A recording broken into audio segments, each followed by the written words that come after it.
అందరికీ welcome back to our channel Santosh Palikonda. సరికొత్త మంచి రెసిపీతో మేము ముందుకైతే వచ్చేసాను. అది ఏంటి అనుకుంటున్నారా? పొడుపు ఆనపకాయ.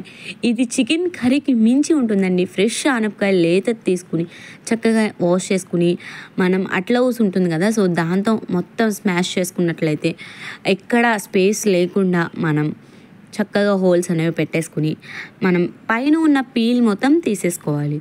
అలా తీసిన తర్వాత ఒకసారి వాష్ చేసేసి వెంటనే చిన్న చిన్న పీసెస్ కింద అయితే కట్ చేసుకోవాలి. ఆ కట్ చేసిన పీసెస్ ఒక 5 minutes అలా వదిలేస్తే కనుక అందులో వాటర్ అంతా ఇంకిపోతుంది.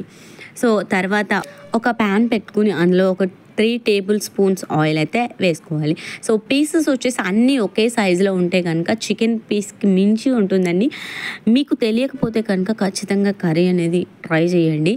అండ్ అలానే ఇప్పుడు వచ్చేసి నేనైతే ఆయిల్ అయితే యాడ్ చేసుకున్నాను. సో ఏవైతే కట్ చేసుకున్న పీసెస్ ఉన్నాయో అవి ఎక్కువ అయితే కనుక ఒక 2 trips కింద అయితే మనం ఫ్రై చేసుకోవాలి.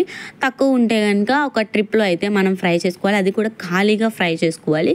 మనకి ఫుల్ గోల్డెన్ బ్రౌన్ కలర్ వచ్చే వరకు వేయించుకోవాలి. ఇప్పుడు నేను చూపిస్తున్నాను కదా మీకు, సో మొత్తం పీస్ అట్లా వస్తేనే మనకి టేస్ట్ అనేది ఇంక్రీజ్ అవుతుంది.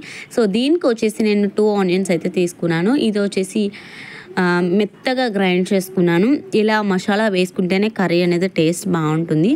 సో అండ్ అలానే చూసారు కదా ఎంత జ్యూసీగా ఉందో పీస్ వచ్చేసి. మళ్ళీ అదే ప్యాన్లో కొంచెం ఆయిల్ యాడ్ చేసుకుని నేను ఆనియన్ పేస్ట్ అయితే వేసుకున్నాను. దీనికి వచ్చేసి చిల్లీస్ ఈజ్ ఆప్షనల్ అండి, మనం వేసుకుంటే వేసుకోవచ్చు. అండ్ అలానే ఇది కూడా గోల్డెన్ బ్రౌన్ కలర్ వచ్చే వరకు వేయించుకోవాలి. అలా వచ్చిన తర్వాత కొంచెం అల్లం వెల్లుల్లి పేస్ట్, కొంచెం పసుపు అండ్ అలానే 2 spoons కారం, 1 spoon సాల్ట్ అయితే యాడ్ చేసుకోవాలి. సో ఒక 5 minutes లో ఫ్లేమ్లో పెట్టి చక్కగా పచ్చి వాసన లేకుండా మగ్గనివ్వాలి. అలా మగ్గిన తర్వాత ఏదైతే మనం ముందు డీప్ ఫ్రై చేసి పెట్టుకున్నామో ఆనపకాయ ముక్కలు, సో అవైతే యాడ్ చేసేసుకోవాలి. అలా యాడ్ చేసుకున్న తర్వాత హై ఫ్లేమ్లో పెట్టి ఒక 2 minutes మంచిగా మగ్గనివ్వాలి. అలా మగ్గిన తర్వాత మనం 1 glass వాటర్ అయితే యాడ్ చేసుకోవాలి. ఎందుకంటే కనుక ఆల్రెడీ మనం ముందు కట్ చేసి పెట్టుకున్న తర్వాత వాటర్ కూడా ఇంకిపోతాయి. తర్వాత ఆనపకాయ వచ్చేసి కొంచెం వాటర్గా ఉంటుంది కాబట్టి సో మనకి 1 glass వాటర్ అయితే సరిపోతుంది.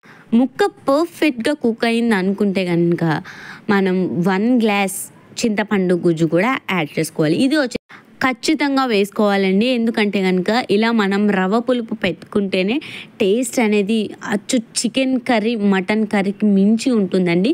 సో తర్వాత వచ్చేసి ఒక 5 minutes లో ఫ్లేమ్లో పెట్టి వదిలేస్తే అలా పైకి కుతుకుతులాడుతూ ఉడుకుతూ ఆయిల్ పైకి తేలుతూ ఉన్నప్పుడు మనం కొత్తిమీరతో గార్నిష్ చేసుకుని కర్రీ అనేది దించేసుకోవడం. సో మీకు నచ్చిందనే నేను అనుకుంటున్నాను. మీకు నచ్చితే కనుక చివరిలో లైక్ చేసి షేర్ చేసి సబ్స్క్రైబ్ చేయడం అస్సలు మర్చిపోదు. ఇలాంటి మంచి వీడియోస్ కోసం ఛానల్ని ఇప్పుడే సబ్స్క్రైబ్ చేయండి. అండ్ అలానే please watch it our channel. Thank you so much. Bye friends.